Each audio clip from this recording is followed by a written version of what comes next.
For the first time in 30 years, Canada's debt anchor is broken. And the warning isn't coming from the opposition. It's coming from the government's own budget watchdog.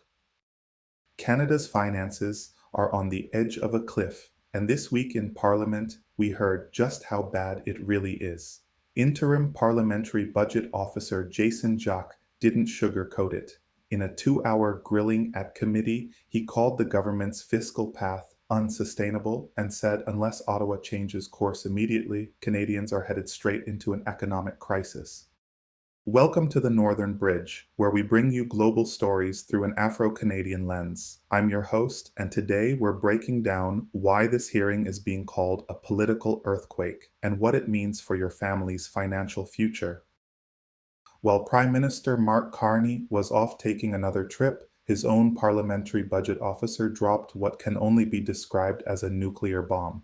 Jacques told MPs flat out, Canada's debt-to-GDP ratio, the most important fiscal anchor we've had for 3 decades, is going up, not down.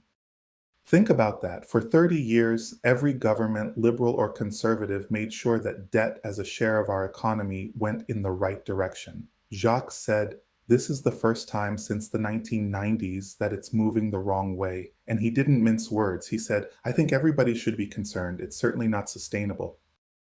Then came the real gut punch. Debt servicing costs. That's just a fancy way of saying the interest payments Canada owes on its debt. According to Jacques, those payments are about to explode.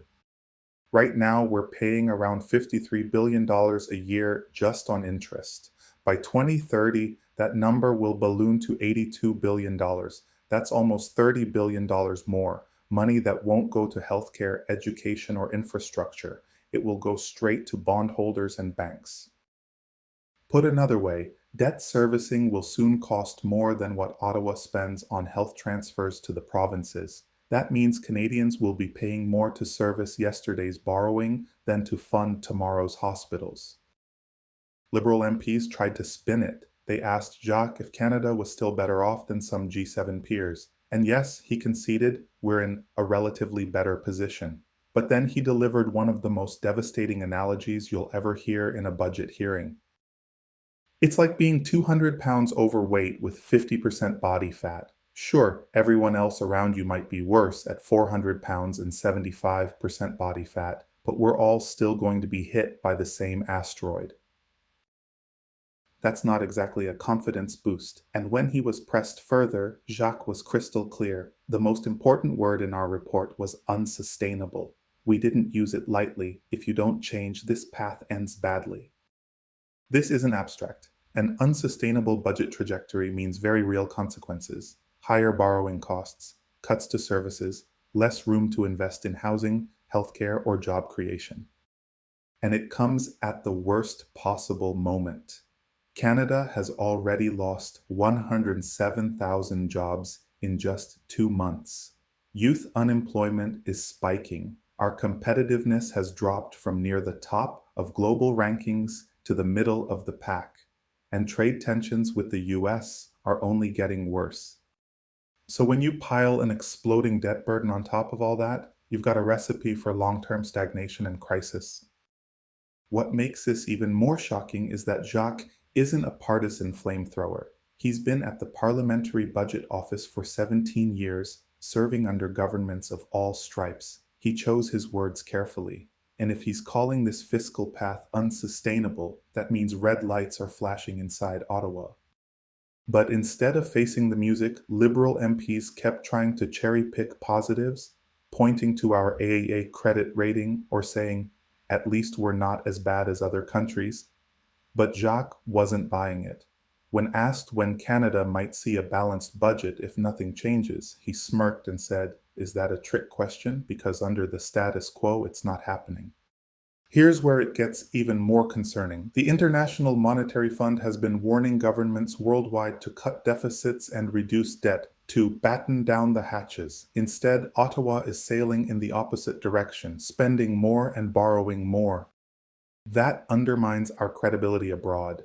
Why should investors or trade partners believe Canada's long-term promises if our own budget watchdog says the math doesn't work?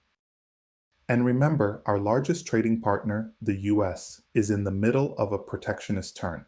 If Canada's finances look shaky while Washington tightens the screws, that puts us in an even weaker position at the bargaining table.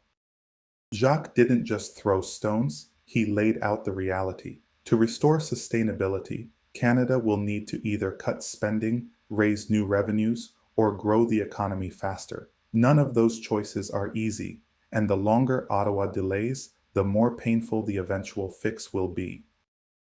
It's like a household living on credit cards. You can ignore the bills for a while, but eventually the interest swallows you whole.